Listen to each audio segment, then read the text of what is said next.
magistrado emérito del Supremo, que acaba de publicar este libro, Visto para Sentencia. Ahí lo tiene. Y el subtítulo es bastante claro también: Jueces e ideología en la justicia española. José Antonio Martín Pallés, muy buenas noches. Hola, buenas noches. En esto de lo que estamos hablando, del caso de Begoña Gómez, para algunos el caso Peinado, ¿hay más de justicia o de política? ¿O de las dos cosas? Yo creo que hay más de política, porque de justicia se están infringiendo muchas normas. Por ejemplo, la ley dice que unas diligencias previas hay que tramitarlas con celeridad. Lo dice la ley, no lo digo yo. Y paradójicamente, por ejemplo, en el caso del fiscal general del Estado o en el caso del hermano de Pedro Sánchez, pues yo discrepo de las resoluciones, pero hay que reconocer que los jueces cumplieron con los plazos y se tramitó rápidamente. Esto lleva camino de los 2 años.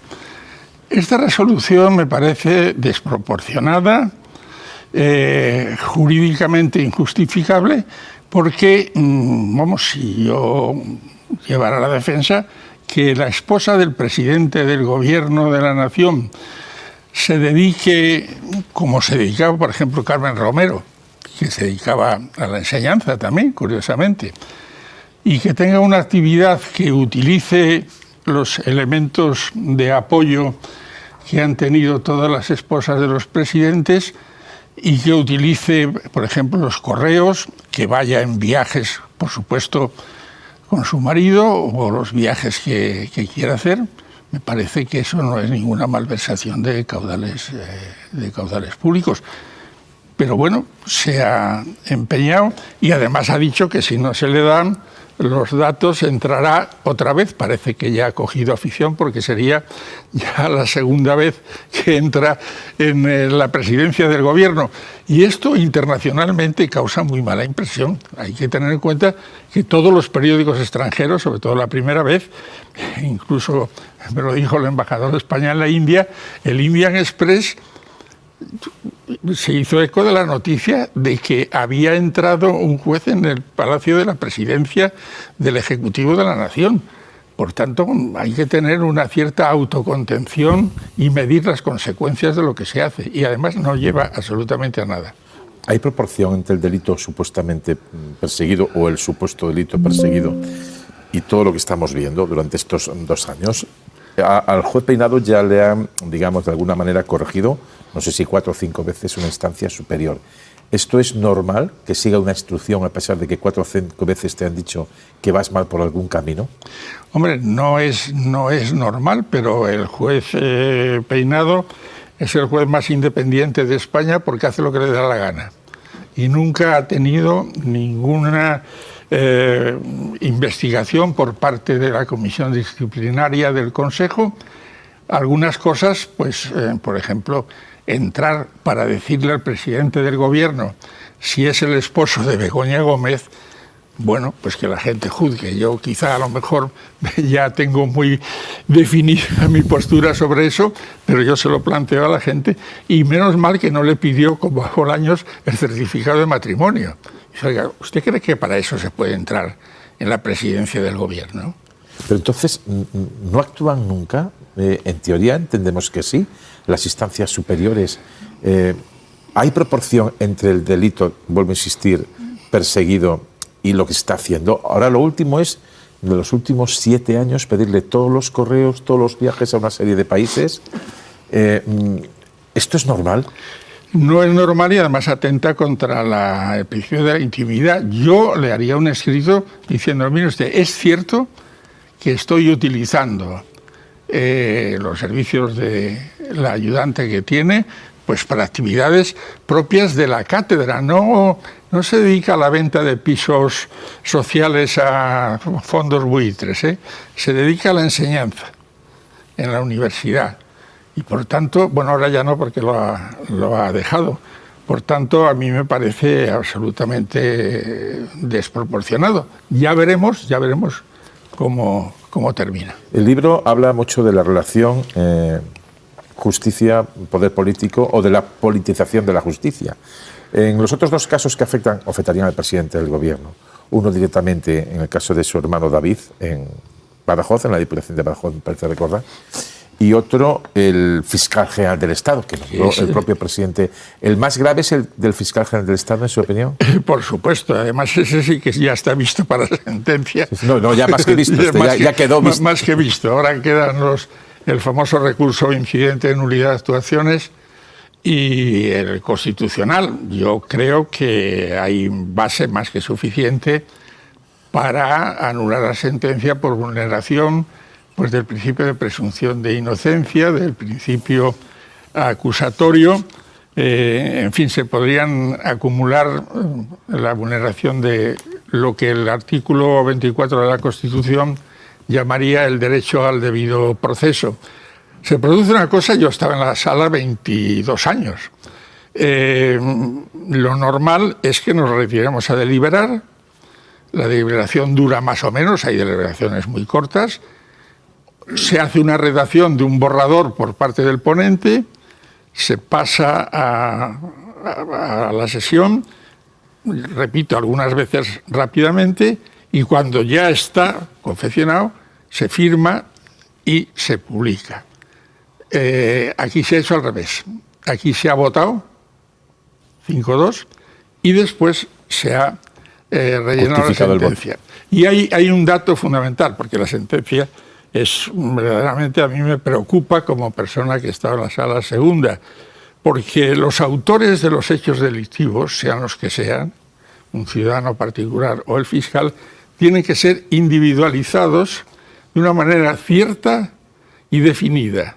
Y aquí se dice que o bien el fiscal general del Estado o una persona de su entorno fueron los que filtraron el documento. Hombre, yo soy persona del entorno de Álvaro porque coincidimos en el Puerto del Son en verano. Pues que un tribunal diga a una persona de su entorno, pues eso no cumple las mínimas reglas de lo que es la precisión, individualización del sujeto activo del delito. El libro, como decíamos, habla de la justicia, de si está politizada o no. Siempre se ha dicho la justicia es en general conservadora. El sesgo, la conclusión del libro es que el sesgo conservador de la aplicación de la justicia se ha acentuado o no en estos tiempos tan convulsos que vivimos. Bueno, yo creo que ya lo he dicho en alguna ocasión, a mí la palabra conservador me merece mucho respeto. Yo creo que lo que hay es un sesgo de politización y que hay, ha habido acontecimientos, lo han publicado los medios de comunicación, cenas, declaraciones de relevantes jueces diciendo que mayoritariamente los del APM son del PP, esto se ha dicho y se ha publicado, no es que me lo invente yo, o un fiscal ex magistrado del Constitucional diciendo que quieren que Feijóo llegue a la Moncloa, o la manifestación con togas delante de los tribunales contra una ley que todavía ni era vigente, pero es igual, aunque estuviese vigente, no es tarea de un juez manifestarse con toga. Además lo prohíbe, hay una ordenanza del Consejo que solo permite utilizar la toga en los actos judiciales y para cumplimentar al rey. Luego, en la inspección de tribunales debía haber intervenido en esto. Pero ¿Con algún tipo de sanción? O... Sí, es una sanción. Una sanción a los jueces que se manifestaron contra una ley con togas. En la calle. En la calle, o a la puerta de los juzgados. La expresión tan comentada de Aznar de el que puede hacer que haga, ¿en su opinión ha tenido o no ha tenido influencia en algunas resoluciones judiciales? Hombre, no sabría decirlo. Estadísticamente parece que algunos sí, pero vamos, no me atrevo a decir que es generalizado. Lo que nos dice la estadística es que, por no retroceder demasiado en el tiempo, desde el caso de Atucha, que le condenaron, que después Estrasburgo anuló la sentencia por defectos de forma, hasta el momento presente, la estadística es abrumadora de asuntos contra políticos, organizaciones que podríamos situar en el espectro de la izquierda, que cada vez está más difuminado, y por tanto eso es un dato cierto. Y además hay dos modalidades. Una que, el caso Neurona, por ejemplo, 3 años.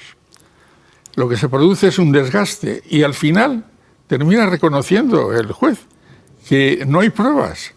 Pero sí hubo titulares y titulares y titulares. Vamos, y ríos de tinta, como se decía cuando los periódicos eran periódicos. Bueno, 2 preguntitas, no tengo tiempo para más, 2 preguntitas de Marisa Cruz y otra de Jesús Maraña. Sí, señor Pallín, yo quería preguntarle más o menos cuánto tiempo puede tardar todo ese procedimiento hasta que el Constitucional se pronuncie por una supuesta vulneración de derechos o no en el caso del fiscal general.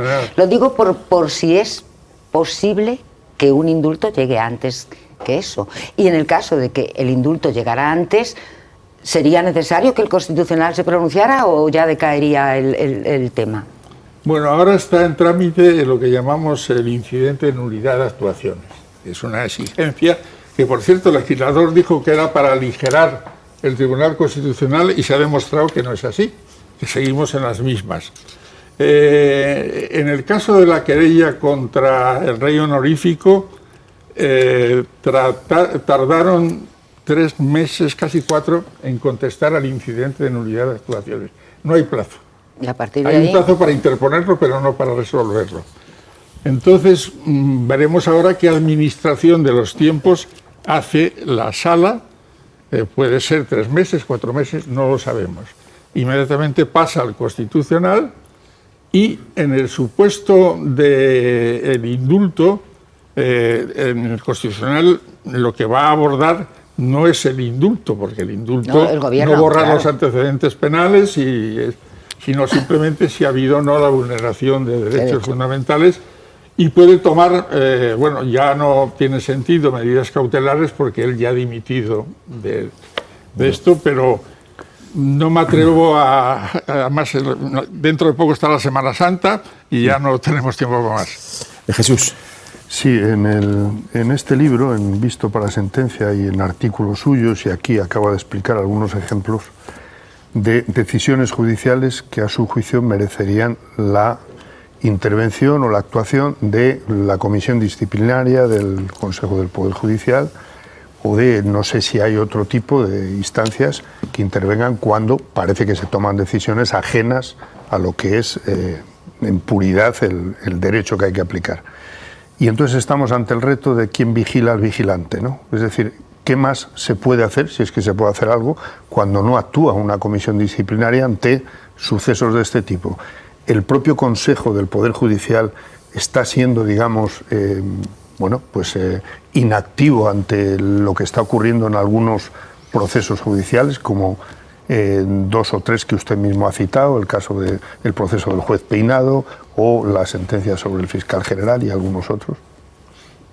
Bueno, es que el intervenir disciplinariamente en las resoluciones judiciales es una tarea muy delicada, porque, claro, se puede atentar. Si la sentencia está razonada y motivada, pues bueno, se puede discrepar de ella, pero hay que reconocer que el juez pues ha hecho su labor y que para eso están los recursos.